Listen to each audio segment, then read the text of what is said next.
Hello children, this month on Brain Food, we're going fishing. Did you know that Polk County is home to 554 lakes? People visit from all over the world just to try to catch a variety of Polk County's freshwater fish, such as bass, shellcracker, bluegill, crappie, or catfish, among many others.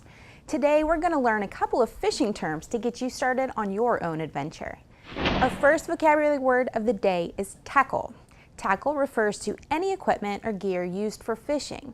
For example, your hooks, lines, sinkers, floats, rods, and reels are all considered to be part of your fishing tackle. Hey guys, it's me, Sky. Today I'm at the beautiful Loyce Hart Park in Mulberry, where I'll be talking with Jeremy Maready, an avid fisherman. He's going to show me how to get started fishing. Hi Jeremy, how old were you when you started fishing, and why did you decide to start? Wow, I have pictures from when I was about 3 or 4 years old, sitting on my dad's boat, holding up some trout out in Tampa Bay. So it's just kind of been something that we've always done in our family, and grew up doing that, and I'm continuing to teach my kids how to fish now. So if there is a kid in a family who hasn't grown up fishing, how could they get started? There's a lot of things now that can really help you out if you've never gotten into it, you haven't grown up around it. One, there's all kinds of fishing clubs around. You can find them online. You can also find all kinds of tutorials on YouTube, those types of things, and different fishing magazines have their own videos to show you how to do some stuff. Some of that's going to be more advanced, not so much for the beginners, but look for those beginning type things. Typically when you're starting out, like me and my kids, you start out with what's called a spin cast, and usually made by Zebco or Shakespeare, one of those companies, and that gets you used to making the motions of your casting, and where the reel is very forgiving. It doesn't let you screw up too much, and it gives you that good sense. You get a good little rod to fight some fish. Then you move into your spin reels like I have here, or a bait cast reel, depending on how you want to fish and what you prefer, and kind of move up from there and go through those motions of getting your cast down, what kind of lures to use, or what kind of bait to use, and looking at those types of things. You can find those types of rods and reels really at any store, from Walmart to Bass Pro Shop or Dick's Sporting Goods, those types of places, or even online. There's a lot of different places now that offer a ton of options when it comes to equipment. Is there an age range to be able to fish, and do I need some kind of license? In Florida, the Florida Fish and Wildlife Conservation Commission is the one who regulates the licenses for fishing and hunting in the state. For kids, you don't need a license until you're 16 years old. So that's a great thing. After you're 16, then you have a number of options you got to look at. Are you doing freshwater? Are you doing saltwater? Are you doing both? That kind of depends, also some of the target species you're looking at. So do you want to get, a snook tag if you're going saltwater fishing? Those types of things. If you're going to do some diving and you want to get, a lobster permit, those are things that you can add on. But really, until you're 16 years old, none of it really matters. And you can get out and fish to your heart's content. Old farts like me, we've got to pay to do it, but it's really not a bad thing, because the money goes back into research and helping the fisheries and stuff like that. What are some other benefits to fishing other than just having fun? Wow, there's so much that it does for you. One, gets you outdoors, which is one of my favorite things to do. I mean, we're hear all the birds that you hear, nice cool weather, we're in some shade.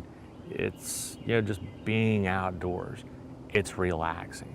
it really lets you disconnect from everything, lets you focus in on, catching fish. It can get frustrating at times, if you're not catching something, but really the point is to get out. That's the one thing with us, we want to get out. We pack a good lunch so we can always have a fun picnic out, and it's just spending good family time together. What do I need to know to get started fishing? All right, well, first off, learn your basic parts of the rod and what your functions are. This is the sharp end of the hook. You want to keep this away from you.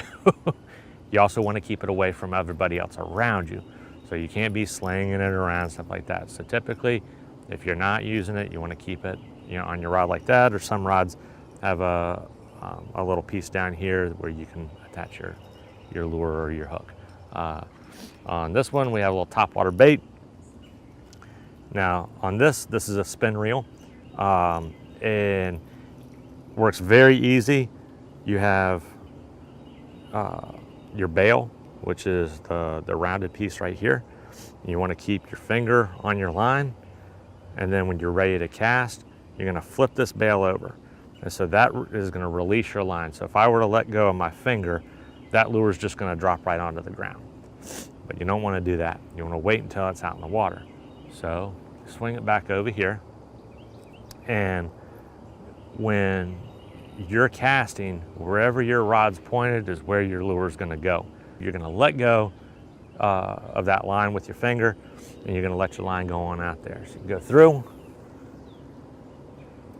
and it goes straight on out there. And where my rod tip was at, it's pointing exactly where the lure went to. And then you take back, you flip your bail back.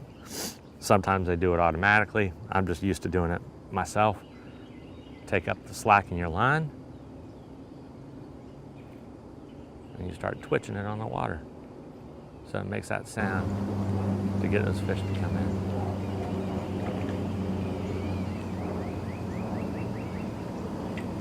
Of course, they're not going to hit my lure. They're going to hit all around it.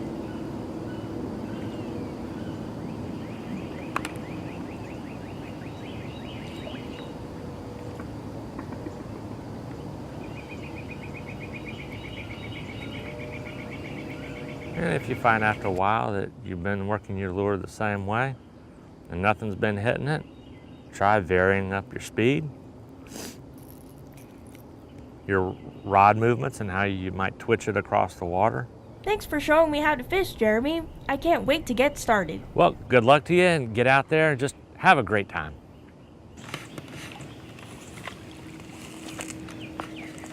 And that's the way you do it.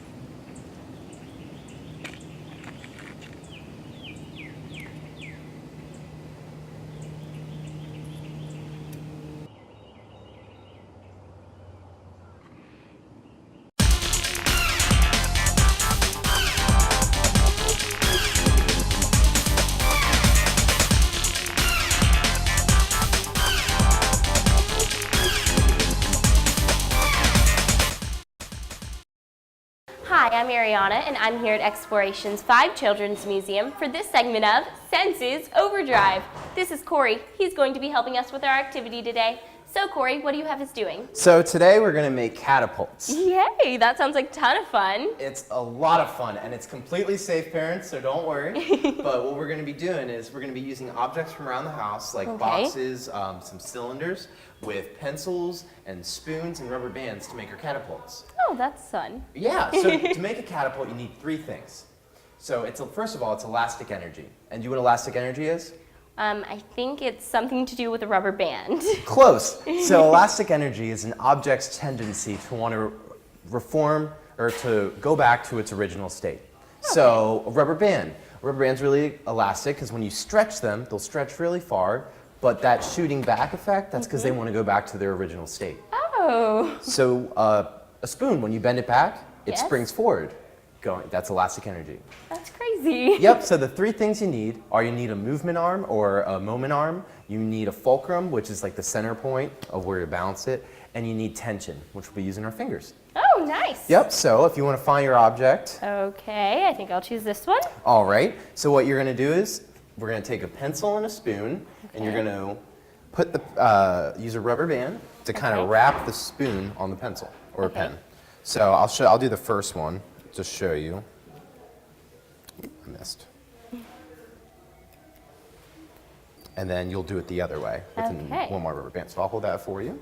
Thank you. Grab a rubber band. And we'll make sure it's even.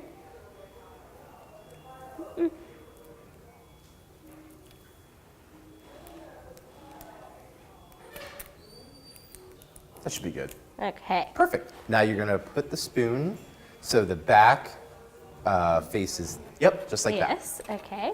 All right. And the holes in your box. Perfect. Thank you. All right. So if you want to hold that, now Okay. we're going to use different kinds of objects. Okay. So what do you think will go farther? A marshmallow, a starburst, or a gumdrop?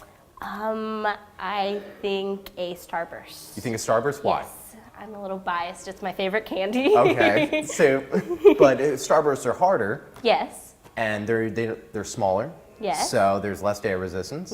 And because it's harder and it's more dense, it'll be able to get more momentum and travel farther. Yes. So that's one of the things. So we'll try one of each. Okay. So we'll start from our point. Now we have 1, 2, and 3 meters. So let's Okay. try to get into the 3rd meter first. Okay. Where do I put it?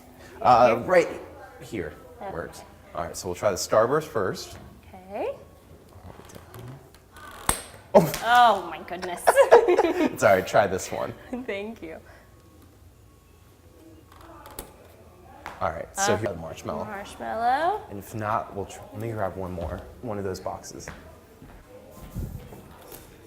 All right, we'll try this box. This one works best. Okay. That's why we do experiments. We've got to change what we're doing. Exactly. All right, here you go. Okay, thank you.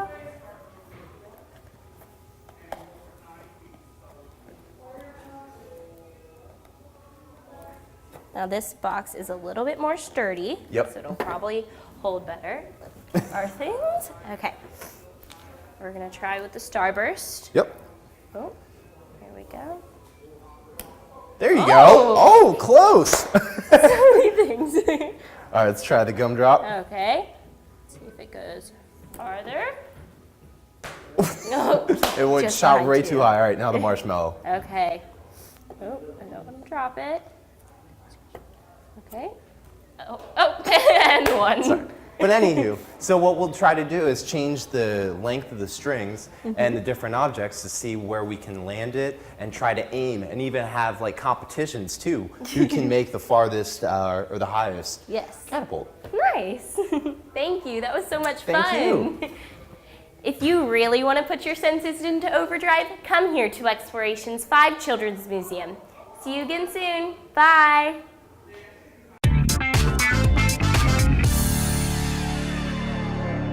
Our next vocabulary word of the day is bait. Bait refers to anything used on the hook of your fishing line to capture fish. You could use live bait such as earthworms, grasshoppers, or crickets, or you could use a fishing lure, which is an artificial bait that is designed to attract a fish's attention by using movement, vibration, flash, and color. Stay tuned for more fishing vocabulary.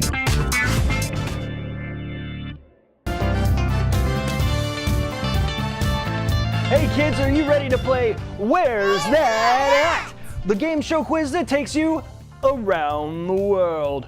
Today we're going fishing to some of the best fishing holes in the world. Let's get started with question number 1. This country is located in the southern part of the continent of Africa and has a very unique shape to its northern border. While this country is mainly made up of rugged desert terrain, it is also host to several rivers that are filled with great fishing opportunities. Most notably, the Zambezi River along the southern border, which flows into Lake Kariba. In this river and lake, you may find the famous tigerfish, which sports a mouthful of teeth like a shark and can grow as big as 2.5 feet long and weigh as much as 15 pounds. Is it A, Thailand, B, Norway, or C, Zambia?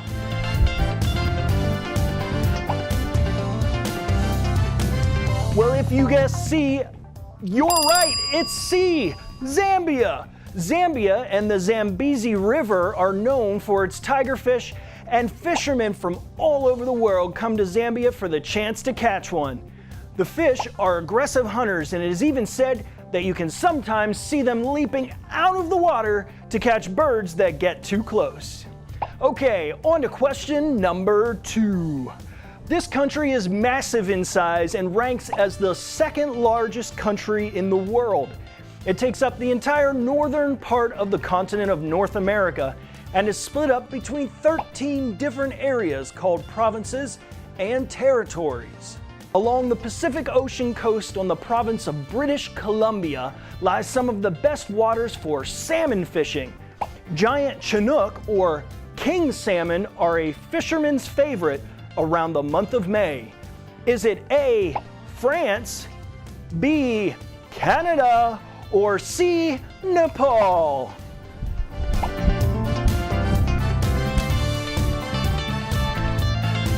It's B, Canada. British Columbia is the province of Canada that sits in between the US states of Alaska and Washington. That stretch of coast is very well known for its salmon fishing because salmon love the ice-cold waters. In this particular section of Canada's coast, called Haida Gwaii, the salmon are bountiful in early May because it is the main path for the spring migration of fish headed north. Now you know a little bit more about the African nation of Zambia and the North American country of Canada. That's all for this episode of Where's That At? I'll see you next time.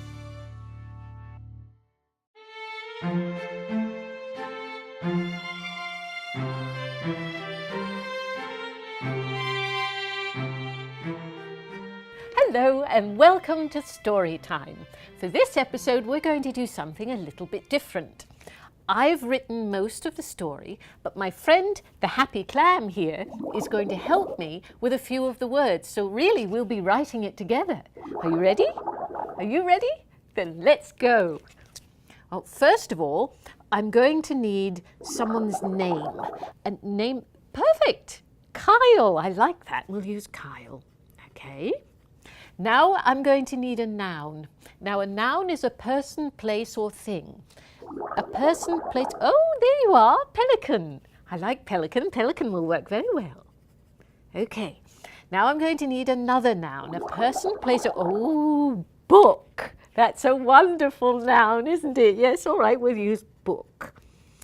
Now, the next word is going to have to be an adjective. Now, an adjective is used to describe something. In other words, a dog is furry, so you have a furry dog. So I'll need an adjective. Smelly? Really? Yes, it is an adjective, but, oh, all right, smelly. Now, I need another noun. Something, trumpet. No, this story is about fishing. I know trumpet is a noun, but trumpet. Okay, now we need a verb. Now a verb is a word that means action. So in other words, running is a verb because you're doing something, you're running. So I need a verb. Swam, we're back on track. Swam is a good word for a fishing story. Swam. Now I need another verb, an action, doing something. Dance. This is going to be a very funny story. Dance. Okay. Now we need one more noun, just one more noun, person, place or giraffe. Oh no, really? Giraffe will not work in a... Fine. Giraffe. Now one more adjective, something that describes something, an adjective, slimy. Oh, my poor story. Slimy, yes, I know. Slimy is an adjective. Right, here we go. One day, Henry and his brother Kyle decided to go on a fishing trip. They brought their pelican and their fishing tackle. They brought books and snacks for when it got smelly, and they were hungry. When they got to the lake, Henry asked for the trumpet.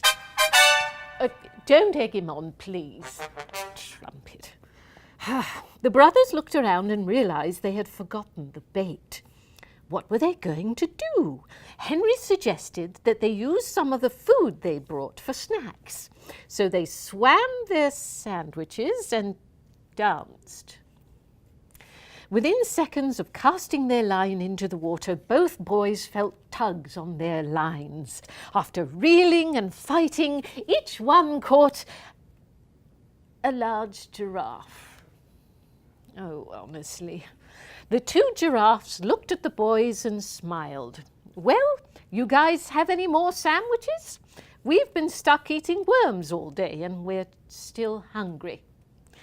The boys looked at each other and laughed. This was a slimy fishing tale that no one would ever believe.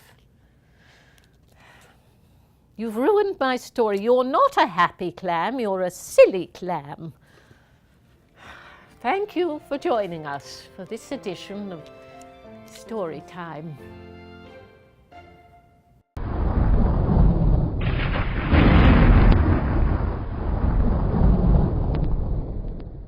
Hey kids, it's me again, and we're here at Mary Holland Park in Bartow. It's time to power up. You guys remember these blocks, right? Well, we're gonna use them again because you can use them inside and outside. I'm gonna roll the dice and it's gonna tell me how many to do of each activity. You do them with me. Let's get started.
you want to enjoy a beautiful day outside, make sure to tell your parents to bring you to Mary Holland Park in Bartow. Maybe you can make some dice and bring them with you. I'll see you next time on Power Up.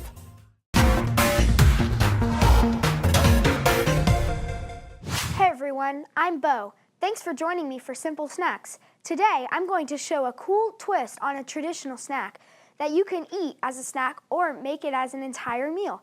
It's called PB&J rolls. This one is super easy to make, but it's fun to pretend like we are making sushi or something like that.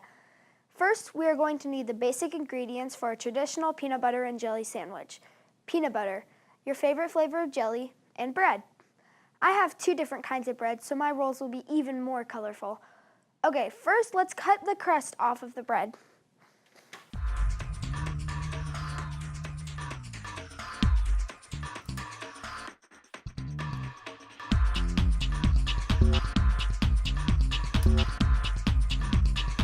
Next, we need to smash the bread down to make it thinner. This will help us be able to roll the bread up.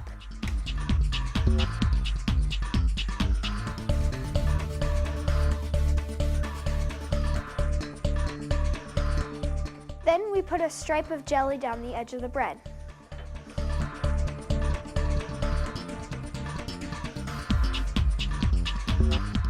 Then a stripe of peanut butter beside that one.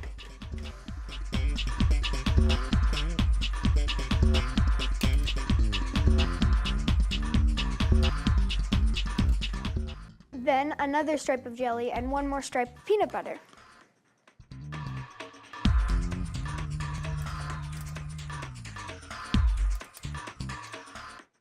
We want the last strip to be peanut butter so the ends stick together better. Don't make your peanut butter and jelly too thick or it will squish out everywhere and make a mess when we roll it. Now here comes the tricky part. Make sure you have your knife nearby because we are going to need it in a second. What we want to do now is to start to roll up the bread. You want to make sure you're rolling the bread the right direction or you won't get peanut butter and jelly in the same bite. When you roll it, you should be rolling over the peanut butter stripe first, then over the jelly stripe like this. Once you have carefully rolled your bread, we are going to slice it. You want to cut into it about 1-inch slices. 1 inch is about the width of 2 of your fingers put together.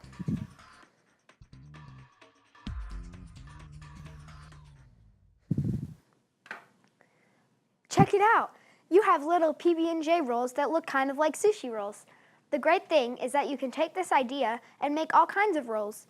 You could do turkey lunch meat, vegetables, fresh fruit, or anything that fit in bread when you roll it up. I love PB&J.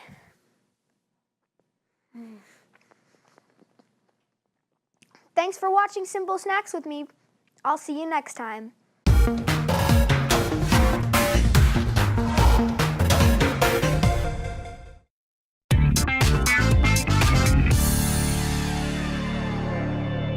Our last vocabulary term of the day is a common practice of fishing for fun. It is called catch and release. Catch and release is a conservation technique used within recreational fishing. After you capture the fish, you unhook it and return it to the water. Some states have mandatory catch and release regulations to help protect certain species of fish from becoming endangered. Thank you for learning some new vocabulary words with me today. I'll see you next time.